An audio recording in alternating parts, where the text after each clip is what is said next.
आज हम बात करने वाले हैं मेघालय हनीमून हत्याकांड के बारे में, जो कि आपने ये केस को पहले से बहुत बार देखी होगी और सुनी भी होगी, क्योंकि ये पूरी की पूरी देश में चर्चा का विषय बन गया था। तो चलें इसके बारे में बात करने के लिए। एक नई शादी, नई जोड़े, एक रोमांटिक हनीमून ट्रिप और फिर एक हत्याकांड की साजिश। ये है राजा और सनम रघुवंशी की कहानी, जहाँ पर प्यार के नाम पर छुपा था किसी का खतरनाक राज। आज हम लेके आए हैं मेघालय हनीमून हत्याकांड की पूरी कहानी। तो वीडियो को एंड तक देखें और हमारे साथ बने रहें। डेट था 11 मई 2025, इंदौर, मध्य प्रदेश। राजा रघुवंशी, जो कि 29 इयर्स का एक बिजनेसमैन था, उसकी शादी सनम रघुवंशी से किया जाता है, जो कि हमेशा की तरह एक शादी में होता था। खुशी का माहौल। यहाँ पर राजा और सनम दोनों ही खुश थे।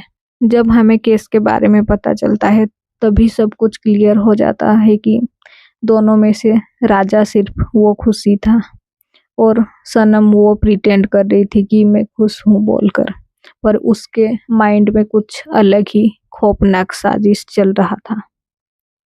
सनम का दिल में कुछ और ही चल रहा था। पुलिस के मुताबिक सनम का एक अफेयर था राज कुशवाहा के साथ, जो कि उसका जान पहचान का था और वो फैमिली के प्लाईवुड फैक्ट्री में काम करता था। राजा के परिवार को इस बात का कोई अंदाज नहीं था। राजा को इस बात का अंदाज हो गया था जब उसने देखा कि सनम उसको इग्नोर कर रही है, मैसेजेस नहीं देख रही है। तो पहले से ही पता चल जाता है कि कुछ तो है, पर फैमिली के प्रेशर के हिसाब से वो दोनों का एंगेजमेंट हो चुका था और फिर दोनों की शादी भी कर दिया गया परिवार लोगों के द्वारा। तो शादी के 9 दिन बाद 20 मई को राजा और सनम अपने हनीमून के लिए मेघालय के लिए निकल जाते हैं। प्लान के मुताबिक ये जगह को सनम ने ही सिलेक्ट किया था, क्योंकि इस जगह पे उस काम को अंजाम देने वाली थी वो। एक क्वेश्चन माइंड में आता है कि वो क्यों ऐसा करेगी, क्योंकि प्यार के चक्कर में सब कुछ, कोई भी कुछ भी कर सकता है। पहले तो जो कोई भी मेघालय जाते हैं तो पहले उनका गुवाहाटी कामाख्या मंदिर में दर्शन करते हैं, फिर नेक्स्ट वो घूमने के लिए जाते हैं। पर सनम के प्लान के मुताबिक ऐसा कुछ करना नहीं था। उसको डायरेक्ट शिलोंग जाना था, उसके बाद अपने काम को, साजिश को पूरी तरह करना था। मेघालय के खूबसूरत पहाड़ और जंगल बारिश के मौसम में पूरी तरह हरे भरे हो जाते हैं और बहुत खतरनाक होते हैं, जहाँ पर ट्रेकिंग पे आए गए बहुत लोगों की स्पॉट डेथ भी हो जाती है। तो सनम ने अपने लवर राज कुशवाहा और उसके 3 साथी आकाश, विशाल और आनंद ने मिलकर इस प्लान को बनाया था। ये तीनों कोई प्रोफेशनल किलर नहीं थे ना, वो सब राज के दोस्त और परिवार के ही लोग थे। 22 मई को राजा और सनम शिलोंग के बालाजी गेस्ट हाउस में रहते हैं। फिर अगले दिन वो सुबह के 5:30 को वो चेरापूंजी ट्रेकिंग के लिए चले जाते हैं। एक लोकल टूरिस्ट गाइड के बताने के अनुसार राजा और सनम, उनके पीछे 3 लोग भी साथ में जा रहे थे, जो कि लोकल बिल्कुल भी नहीं थे, क्योंकि वो सब हिंदी में बात कर रहे थे। तो नेक्स्ट, पुलिस के मुताबिक सनम ने राजा को एक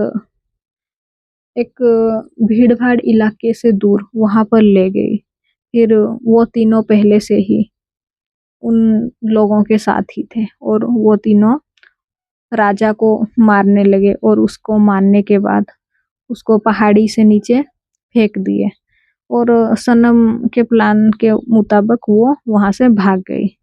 सनम ने राजा के फोन में एक पोस्ट भी डाली थी क्योंकि उसको प्रिटेंड करना था कि वो लोग सेफ हैं बोलकर।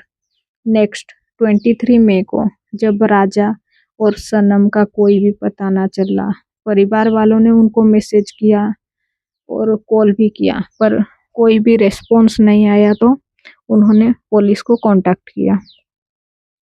फिर सीसीटीवी के मुताबिक उन्होंने लोकेशन का चेक किया। जब लोकेशन का चेक किया तब सब कुछ पता चल गया। नेक्स्ट तो पहले राजा के बॉडी को रिकवर किया और ऑटोप्सी में ये बात क्लियर हो गई कि ये कोई हादसा नहीं था, ये एक साजिश थी और साजिश के मुताबिक राजा की हत्या की गई।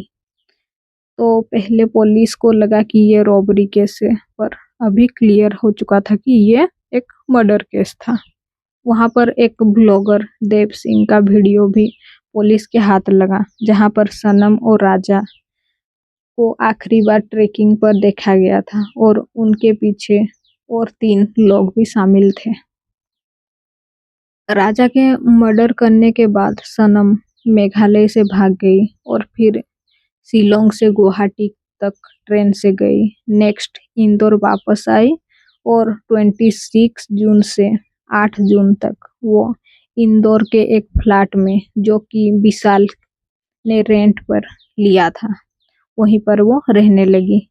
8 जून की रात सनम ने उत्तर प्रदेश के गाजीपुर में एक ढाबे पर अपने आप को सरेंडर कर दिया, क्योंकि वो पहले से उसको पता चल गया और फिर न्यूज में भी आ गया था कि राज कुशवाहा और 3 एक्यूज को पुलिस ने पकड़ लिया है और उन तीनों की, वो चारों की जो साजिश थी वो सब पुलिस के सामने आ चुका है। तो अभी प्रिटेंड करने का कि मैं बेकसूर हूँ, मैं इनोसेंट हूँ, ये सब कोई भी मायने नहीं रखता है, इसलिए उसने भी सरेंडर कर लिया। पुलिस के मुताबिक उसने ड्रामा करने के लिए अपने भाई को फोन किया, तो उसके भाई ने पुलिस को बोल दिया कि यहाँ पर सनम है और वो मेरे को कॉल कर रही है। फिर पुलिस ने उसको अरेस्ट कर लिया। पुलिस के मुताबिक सनम का मोटिव था अपने लवर राज के साथ रहना और राजा को रास्ते से हटाना। इसके लिए ये प्लान सब बनाया गया था।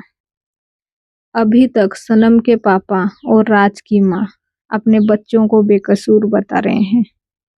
अब बेकसूर बताने से भी क्या फर्क पड़ेगा, क्योंकि जो कुछ भी सबूत था, सीसीटीवी, कॉल रिकॉर्डिंग्स, चार्ट्स और लोकेशन, सब कुछ पुलिस के सामने आ गया था। और यहाँ पर एक बात बहुत तारीफ के काबिल है, मेघालय पुलिस, मध्य प्रदेश और उत्तर प्रदेश पुलिस ने साथ में मिलकर इस केस को सॉल्व कर दिया था, वो भी 7 दिन के अंदर। ये तो थी मेघालय हनीमून हत्याकांड की पूरी कहानी।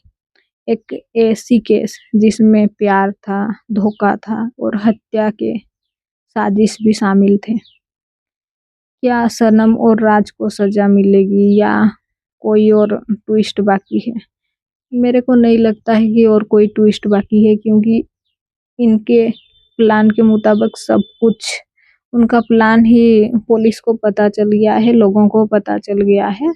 तो आपका क्या ओपिनियन है इस केस पर, ये कमेंट में बोलिए। तो लाइक, शेयर और सब्सक्राइब भी कर सकते हैं। और ये मेरा पहला वीडियो था और मेरी हिंदी उतनी अच्छी नहीं है, पर कोशिश जारी रहेगी।